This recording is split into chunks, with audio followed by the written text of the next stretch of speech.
ሰላም ጤና ይስጥልን የተወደዳችሁና የተከበራችሁ የቻናላችን ቤተሰቦች እንዴት አላችሁ? ሰላም መልካም ነን አልহামዱሊላህ።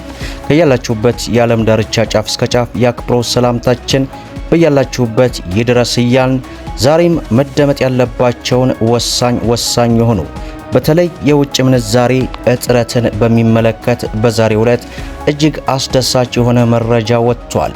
በዚህም የውጭ ምንዛሬ እጥረትን የሚቀርፍና ከቅርብ ጊዜ ወዲህ ዶላርን ማግኘት የተከበደ ነገር ቢሆንም ይህንን ዶላር እንደማንኛውም ማግኘት የምትችሉበትን አማራጭ የያዘ አዲስ መረጃ ተሰምቷል።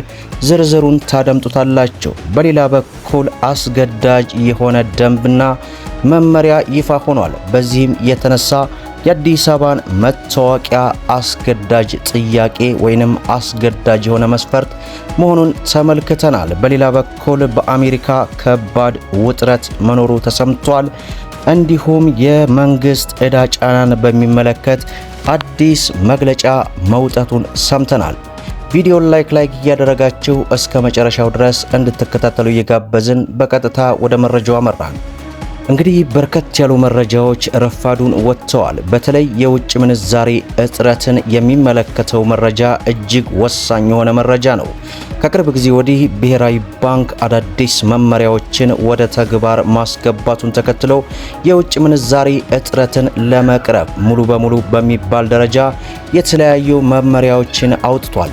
በዚህም ከብሔራዊ ባንክ በኩል የወጣው መግለጫ የውጭ ምንዛሬ እጥረት በሀገራችን እንደሌለ፣ ማንኛውም ግለሰብ ዶላርን ማግኘት የሚቻልበት አማራጭ እንዳለ መዘርጋቱ ይታወሳል። ታዲያ ከዚህ ጋር ተያይዞ በርካቶች የሚያነሱት ጥያቄ በተለይ በዚህ ሳምንት ውስጥ ባንኮች ላይ ምንም አይነት ዶላርን ማግኘት እንዳልቻሉ የሚገልጽ በርካታ መረጃዎች እየወጡ ይገኛሉ። እንግዲህ ባንኮች ላይ የዶላር እጥረት ተከሰተ ማለት ህብረተሰቡ ዶላርን ማግኘት የሚቻልበትን አማራጭ ሙሉ በሙሉ ያጣል ማለት ነው። ታዲያ እነዚህ ባንኮች ዶላርን የት አድርገውት ነው ህብረተሰቡ በሚፈልገው መልኩ ዶላርን ማግኘት ካልቻለ እንዴት ነው የሚሉ ጥያቄዎች በብዙዎቻችን አይምሮ ውስጥ ይመላለሳል። ታዲያ በዛሬው ዕለት የወጣው መረጃ በተለይ በትናንትናው ዕለት ከአዋሽ ባንክ በኩል የወጣው መረጃ እንደሚያመላክተው ዶላርን ለተለያዩ የግል ባንኮች መስጠት መቻሉ ይህ እጅግ በጣም ድንቅ የሆነና ወደፊት የሚገፋበት ሐሳብ ነው። ታዲያ በዛሬው ዕለት የውጭ ምንዛሬ እጥረትን ለመቅረፍ አዲስ መረጃ ወጥቷል። ዶላርን በምን አይነት መንገድ ማግኘት እንችላለን የሚለውን እንግዲህ በዝርዝር ወደ እናንተ የምናደርስ ይሆናል።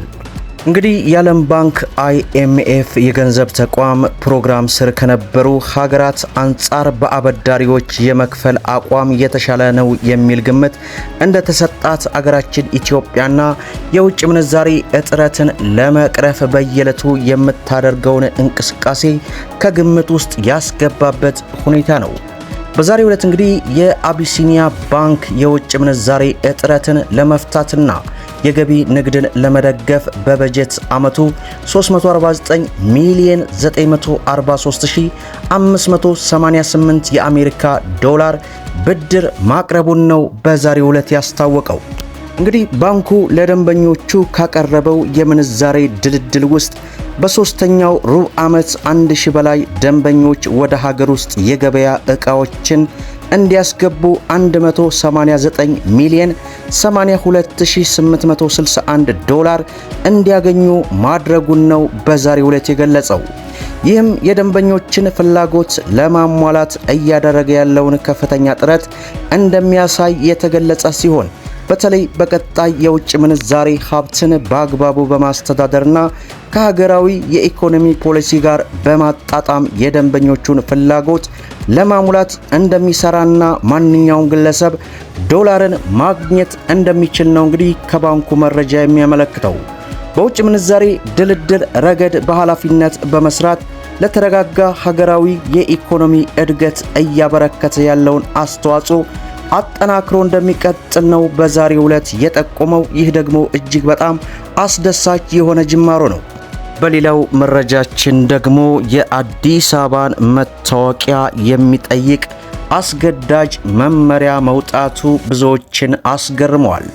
በአዲስ አበባ ከተማ በተለያዩ የጎዳና ንግዶች ላይ ተሰማርተው የሚገኙ ኢመደበኛ ነጋዴዎች የከተማዋ ካቢኔ ባጸደቀው ሕግ አግባብ ስር ሆነው ለመስራት የሚያስችላቸውን የምዝገባ ጊዜ ከአንድ ሳምንት በኋላ እንደሚጠናቀቅ የከተማ አስተዳደሩ ንግድ ቢሮ አሳውቋል። የንግድ ቢሮ ኃላፊ ወይዘሮ ሀቢባ ሲራጅ ለአሃዱ እንደተናገሩት በአሁኑ ወቅት ከኢመደበኛ ነጋዴ ውስጥ የመጀመሪያ ዕድል ተጠቃሚ የሚሆኑና ቅድሚያ ተሰጥቶት እየተሰራበት ያለው ነባሮቹ ላይ ነው ብለዋል። በዚህ መሰረት ከዚህ በፊት በኢመደበኛ ንግድ ተሰማርተው መለያ ያላቸውና ንግድ ቢሮ የሚያውቃቸው ወደ 4000 የሚደርሱ ነጋዴዎችን ቅድሚያ በመስጠት ወደ ሥራ እንዲገቡ እንደሚደረግም ነው ያስታወቁት። ይህንን ደንብ ለማስተጋበር በወጣው መመሪያ መሰረት ምዝገባ የሚደረግባቸውና የተፈቀዱ የሥራ አይነቶች እንዲሁም ኢመደበኛ ንግዶች የሚካሄድባቸው ሰዓቶችን ይፋ ተደርጓል ማለታቸው ተገልጿል።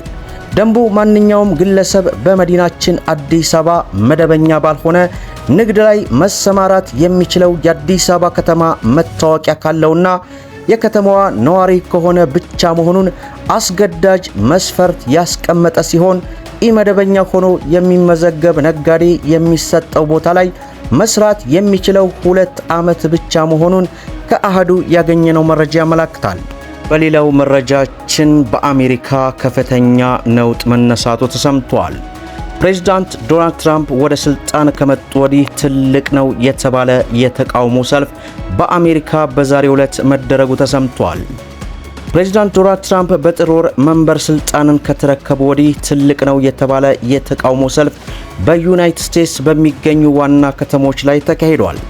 ተቃውሞዎቹም ትራምፕ ከማህበራዊ እስከ ኢኮኖሚያዊ ጉዳዮች በሚያራምዷቸው አጀንዳ ላይ ያላቸውን ቅሬታ በማንሳት ትራምፕ በአብዛኞቹ የዓለም ሀገራት ላይ ታሪፍ እንደሚጥሉ ካሳወቁ ከጥቂት ቀናት በኋላ በለንደን በፓሪስና በርሊንን ጨምሮ ከአሜሪካ ውጭ ሰልፎች ተካሂዳቸዋል። እያንዳንዱ የህዝብ አስተያየት ውጤት የፕሬዝዳንት ትራምፕ ተቀባይነት በጥቂት መቀነሱን ነው መረጃው የሚጠቁመው። በሌላው መረጃችን የመንግስት የዕዳ ጫናን በሚመለከት አዲስ መረጃ ተሰምቷል።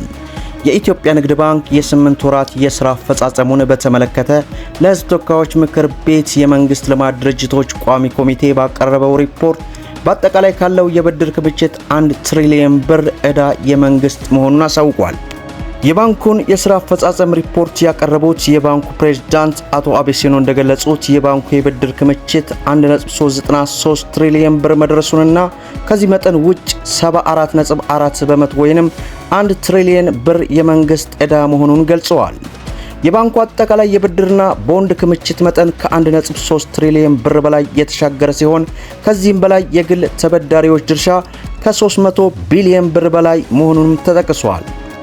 በሌላው መረጃችን ኢትዮጵያ ባለፉት 6 ወራት ወደ ቻይናና ሞንጎሊያ የተቀቀለ ስጋ በመላክ ከ28 ሚሊዮን ዶላር በላይ ማግኘቷ ተገልጿል።